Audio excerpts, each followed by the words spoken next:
kalau kita bilang makanya agak sulit untuk localize direct impact dari katakanlah election ke financial market secara umum, ya, baik pasar saham maupun pasar obligasi maupun reksadana secara umum. Jadi kalau saya bilang sih sedikit sulit untuk katakanlah bilang tahun pemilu pasti bagus, tahun pemilu pasti jelek, agak beda karena kadang-kadang di tahun-tahun tersebut tadi saya bilang ada event eksternal yang memang akhirnya menjadi driver yang lebih besar kepada financial market secara umum. Itu yang pertama.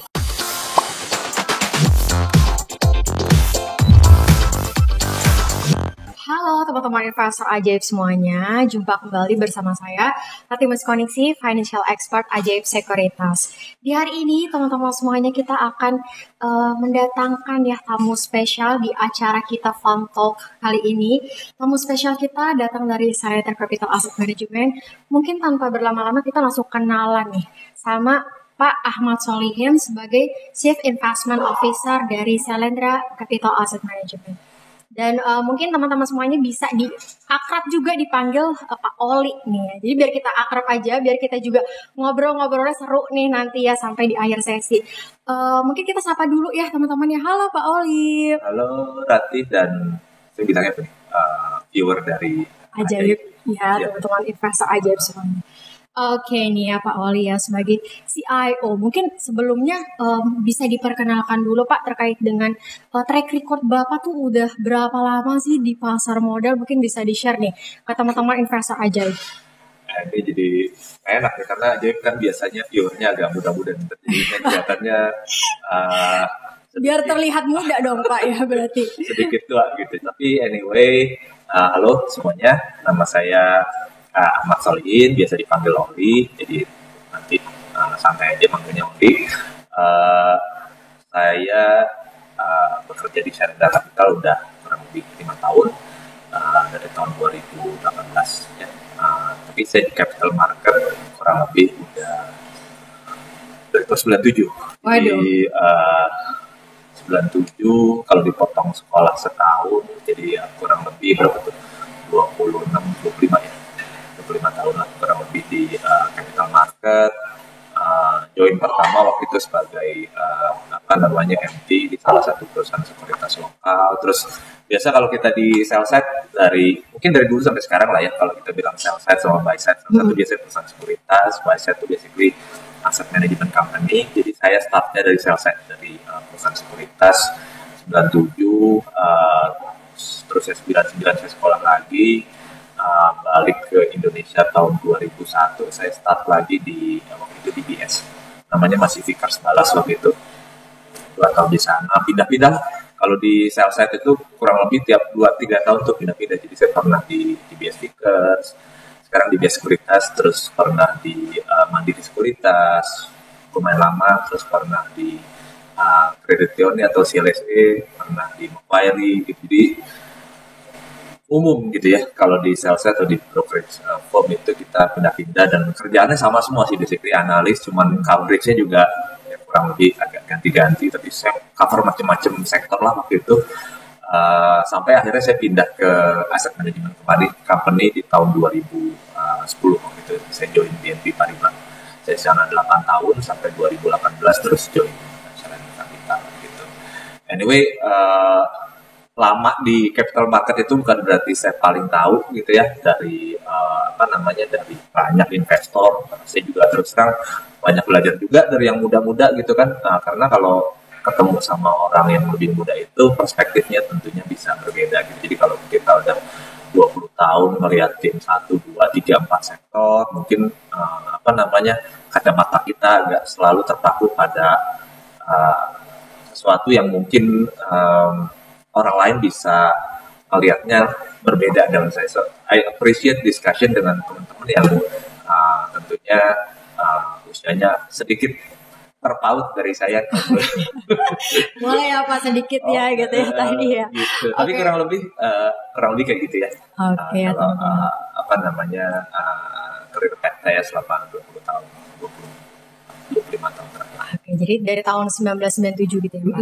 Dari saya baru lahir loh ya teman-teman ya. Tapi tenang aja sih Pak, kita ngalir aja ya Pak hari ini ya, walaupun terpaut dikit ya Pak ya. 97 baru lahir ya? Oke, saya udah lulus kuliah gitu. Oke, jadi udah lama sekali ya teman-teman di capital market nih. Jadi teman-teman semuanya pasti banyak sekali insight yang sangat menarik ya yang kita bisa dapatkan di hari ini ya. Jadi teman-teman mungkin bukan menarik tapi pahit, getir, dan manis. Manis senangnya, sudah suka dukanya lah gitu ya. Iya, udah mengalami market crash di tahun 2000, 2008 gitu ya Pak, 2020. Ya, yang paling pahit tahun 97. Oh iya benar ya, crash ya di Indonesia ya Pak ya di tahun 97. Jadi kalau kita ingat lagi sejarah ya, Indonesia as a country, as an economy gitu kan, kita kan tahun 60, 70-an, 80-an itu kan kita grow very fast gitu ya. Ya 97, 98 itu kita pertama kali kena krisis yang paling dalam gitu. Dan buat saya pribadi gitu, kalau kita udah mengalami sekian banyak krisis yang dalam ya 97, 2008, tahun 2000 tuh kita nggak terlalu lah ya. 97, 98, 2008, 2013, 2018. Betul. Terus 2020 yang kemarin paling serem sih 97, 98. Oh, paling serem ya Pak itu karena paling serem. Karena itu benar-benar datanya tuh dari Indonesia sendiri gitu ya, dari dalam negeri sendiri ya. Kalau yang lain kan mungkin kita kena multiplier effect-nya gitu ya Pak dari kondisi global. Oke ya teman-teman semuanya. Jadi kita di sini juga akan membahas ya tema kita hari ini itu terkait dengan gimana sih strategi investasi menjelang tahun politik di tahun 2024. Sebelum kita ke situ mungkin Pak Oli bisa mention dulu nih kira-kira kondisi ekonomi yang sekarang tuh sedang seperti apa sih Pak? Karena kan yang kita tahu di media-media kan di tahun 2023 tuh ya udah beberapa ekonomi tuh lagi resesi gitu ya, lagi slow down. Kalau menurut pandangan Pak Oli ini seperti apa sih? Apakah ada peluang nih? Sampai sekarang kan ada di kuartal 3 nih Pak. Udah lewat di kuartal 3. Udah tinggal satu kuartal lagi kita masuk ke 2024 nih. Kira-kira seperti apa view-nya sampai di akhir tahun? Oke, mungkin kalau saya boleh ini sedikit, kalau mungkin spesifik on Indonesia kali pertama ya. Jadi kalau kita bicara ekonomi Indonesia secara umum sebelum kita masuk ke capital market ya, posisi kita sih mungkin kalau saya melihatnya dibanding 5, 6, 7 tahun lalu posisi kita tuh di posisi yang lebih baik loh sekarang gitu. 2014 ketika Pak Jokowi masuk kan kita mulai genjot infrastruktur development kita gitu. Itu mulai kerasa lah kira-kira setelah 5, 6, 7 tahun udah sebagian besar udah selesai. Kalau teman-teman suka nyetir keliling Jawa, kalau dulu ke Surabaya mungkin 20 jam lebih kan sekarang 9 jam gitu kan. Jadi in terms of infrastructure in place dibanding posisi 5, 6, 7 tahun lalu sekarang kan sudah lebih bagus.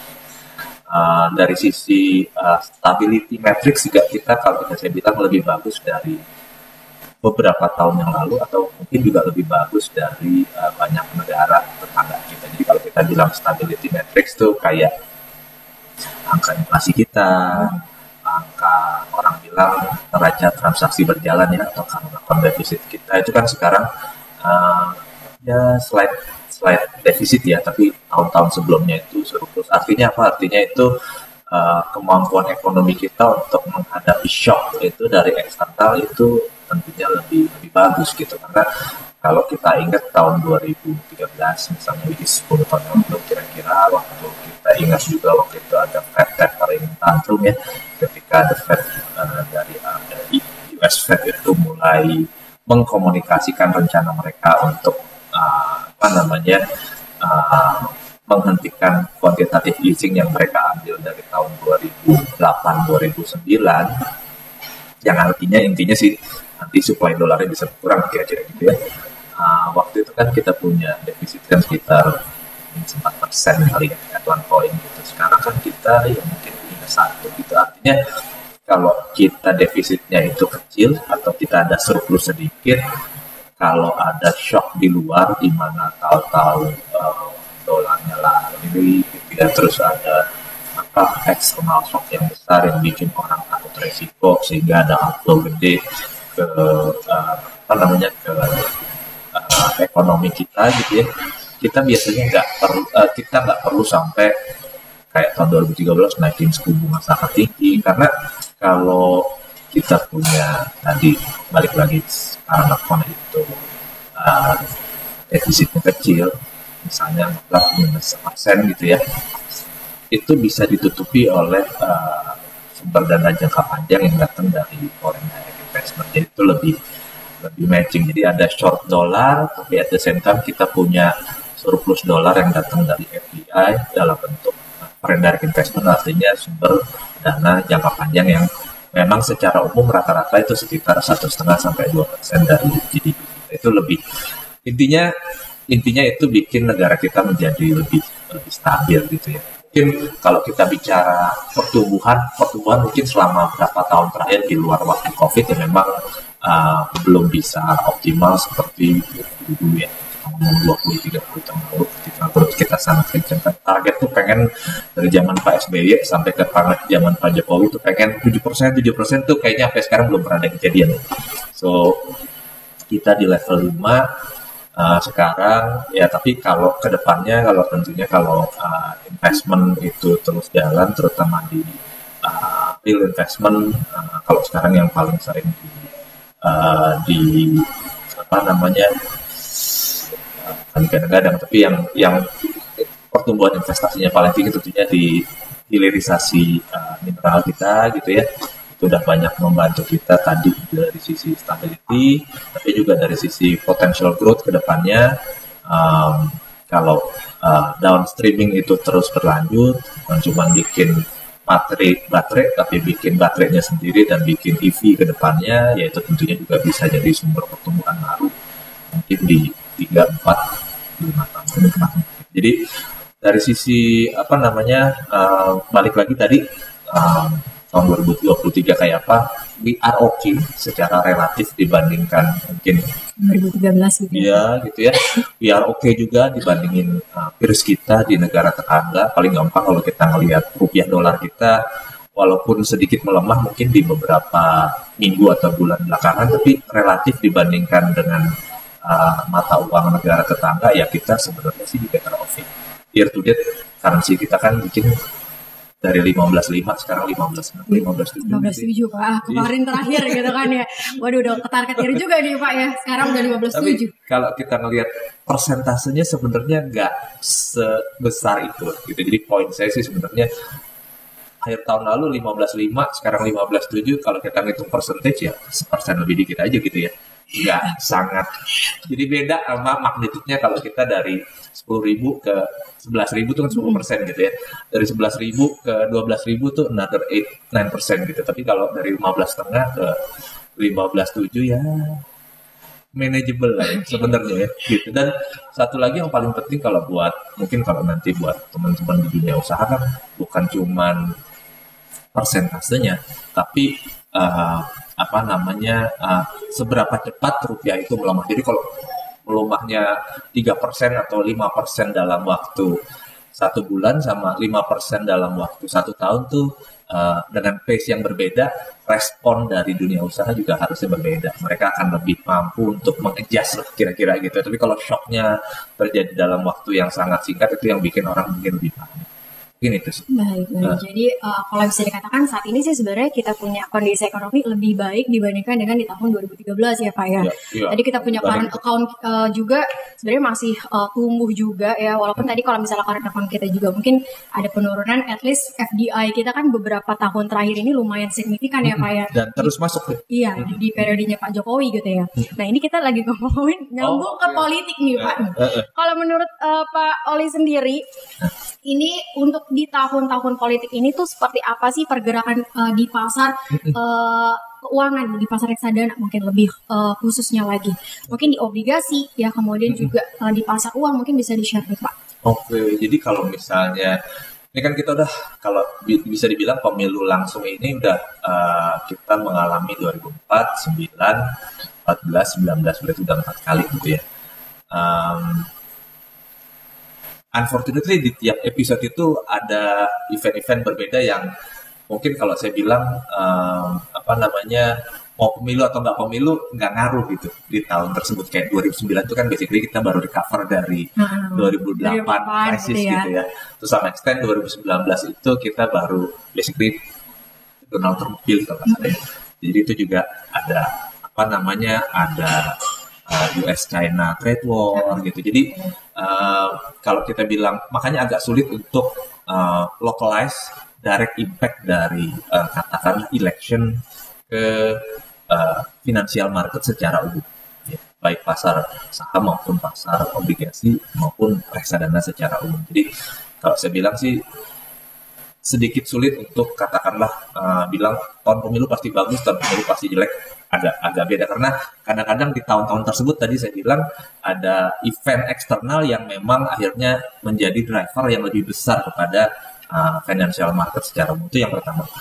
Kalau spesifik mungkin yang mirip dengan 2004 dan 2014 adalah tahun ini yang ada changes karena incumbent kan akan berubah ya, karena otomatis sesuai dengan peraturan untuk katakanlah pilpres di Indonesia kan maksimal 2 kali, berarti Pak Jokowi udah tidak bisa dipilih lagi dan harus ada orang baru yang akan terpilih di tahun 2024 nanti. Jadi itu yang mungkin membuat ini lebih mirip 2004 ataupun 2014. Kalau kita satu lagi yang penting sebenarnya selain itu mirip sama 2004-2014, yang satu lagi yang kalau menurut saya yang penting itu starting point. Nah, starting point itu apa? Jadi kalau investment kan kita basically konsepnya sederhana, buy low, sell high.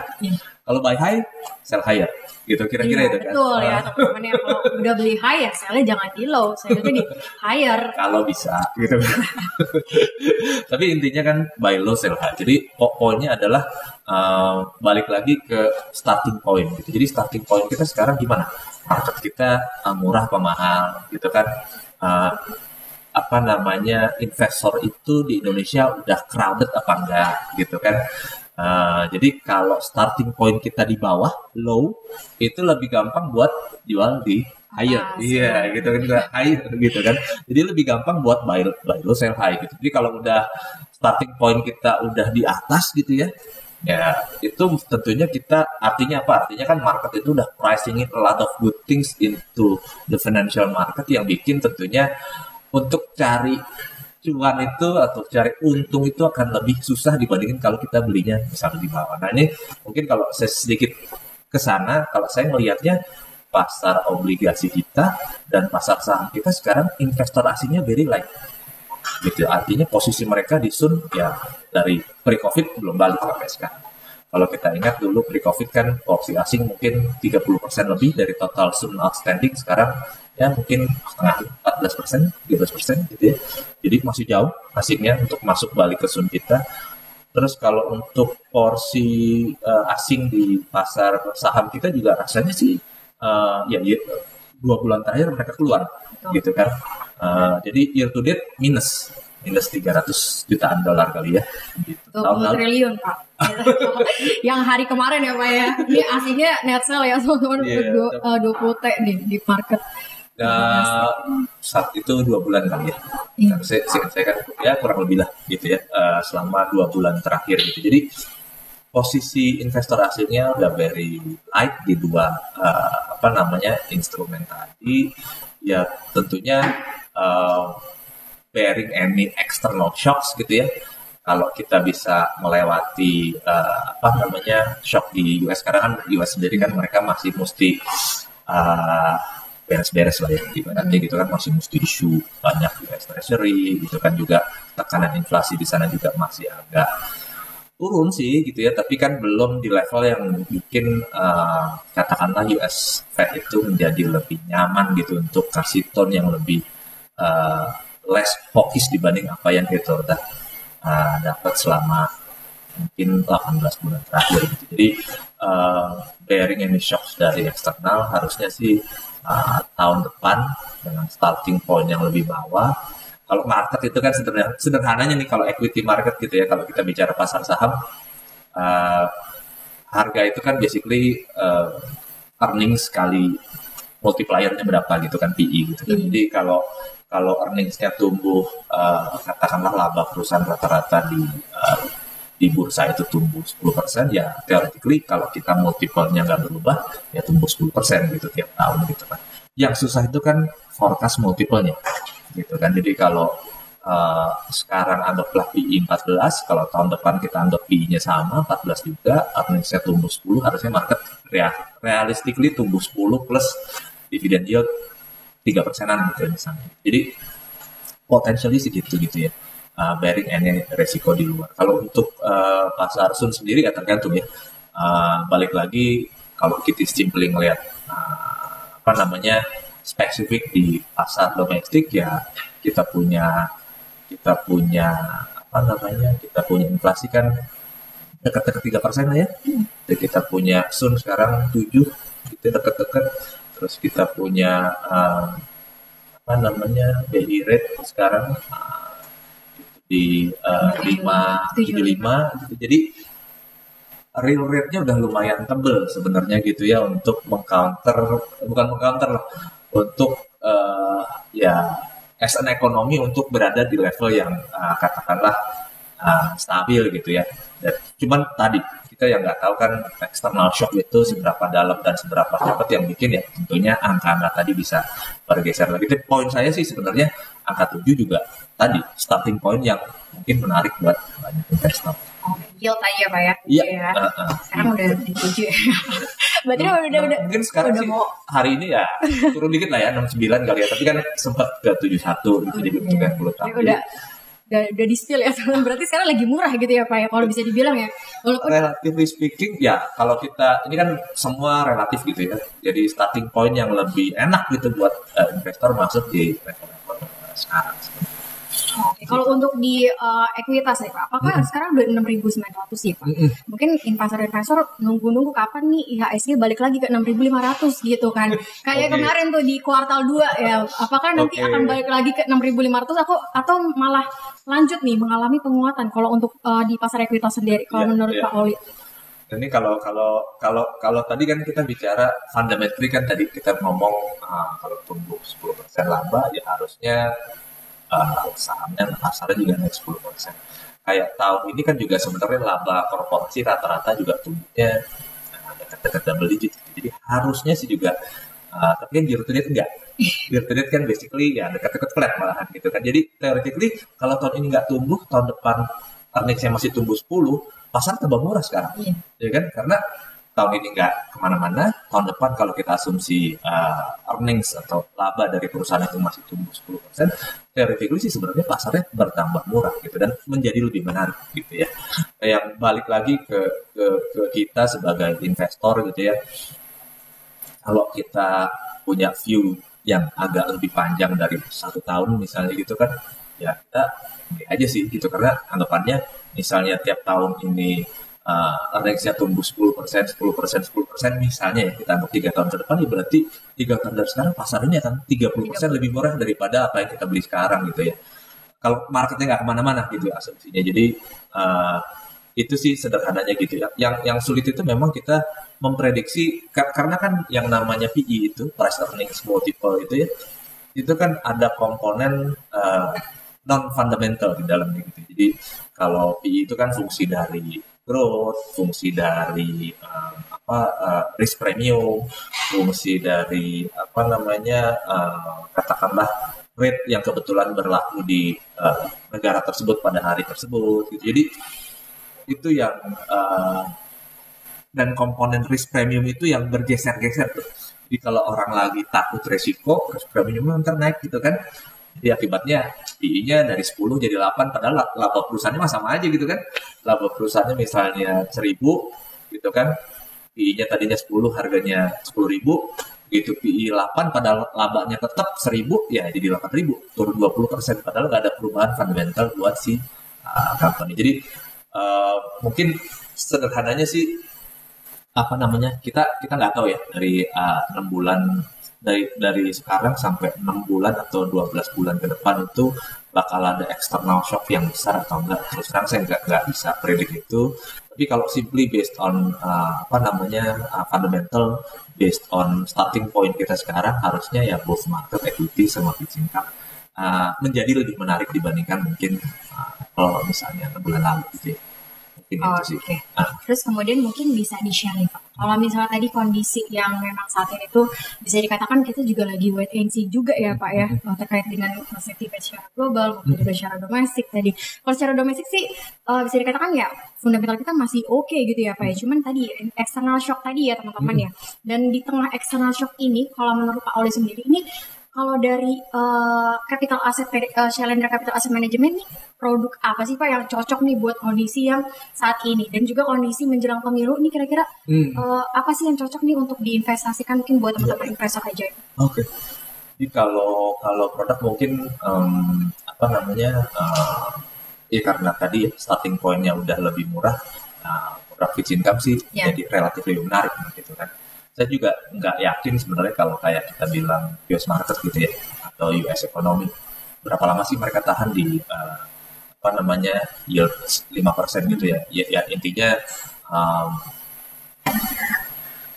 beban yang ditanggung perekonomian di Amerika itu kan sekarang kira-kira 3-4 kali lipat lebih berat dibandingin 2 tahun lalu kira gitu kan karena kan bunganya naik kan 4 kali lipat gitu kan kira-kira dari persen jadi 5% sekarang gitu ya 5 kali lipat jadi dan kalau kita ingat juga sebenarnya leverage ke perekonomiannya itu tentunya juga lebih berat sekarang dibandingin misalnya pre-GFC gitu ya kalau kita ngomong 2008 gitu kan ya total public debt to GDP di Amerika kan udah lebih 100% sekarang kalau dulu kan zaman sebelum GFC kan ya masih kayak 50-60% jadi itu yang intinya sih leverage di perekonomian itu memang sekarang lebih tinggi gitu jadi harusnya mereka lebih berat gitu ya bebannya ketika suku bunga naik dengan tinggi jadi menurut saya sih sebenarnya US ekonomi ya kalau kita bicara 6 bulan dari sekarang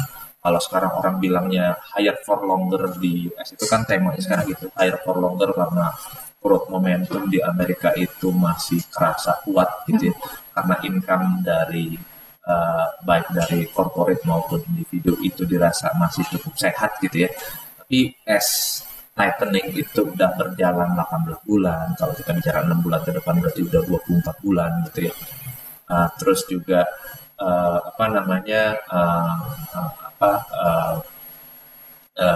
harusnya juga overall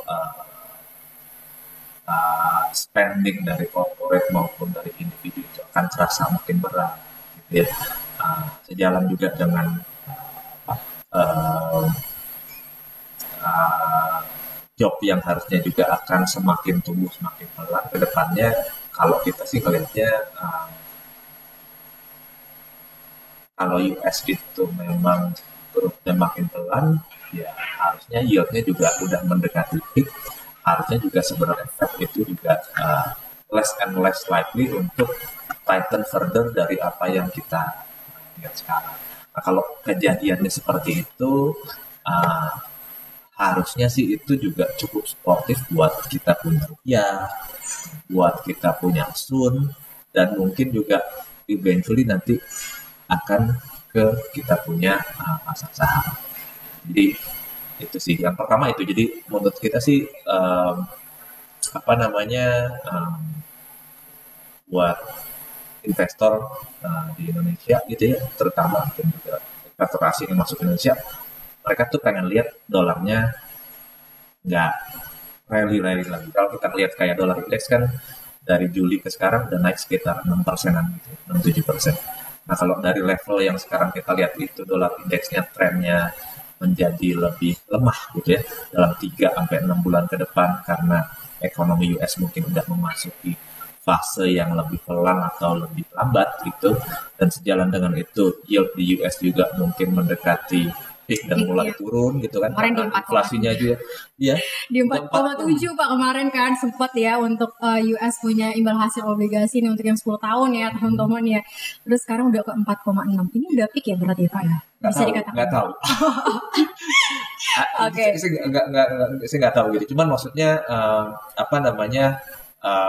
mungkin tactically atau technically ya peak gitu ya tapi balik lagi nanti arahnya ke ya itu tadi ya ke fundamental baliknya gitu jadi maksudnya tadi kalau memang angka inflasi yang didorong oleh katakanlah wages sama job di Amerika itu terus trennya terus ke bawah, harusnya sih si apa namanya ya mungkin tadi dolarnya juga udah mendekati peak dan yieldnya juga mendekati peak, dan itu harusnya juga akan lebih positif buat financial market kita secara umum, baik Sun maupun baik bonds maupun equity. Nah, kalau untuk produk apa namanya tadi yang cocok, saya mention sedikit banyak mungkin lebih banyak ke bondsnya awal-awal gitu, karena begitu rupiahnya lebih stabil biasanya yang jalan duluan yang bonds.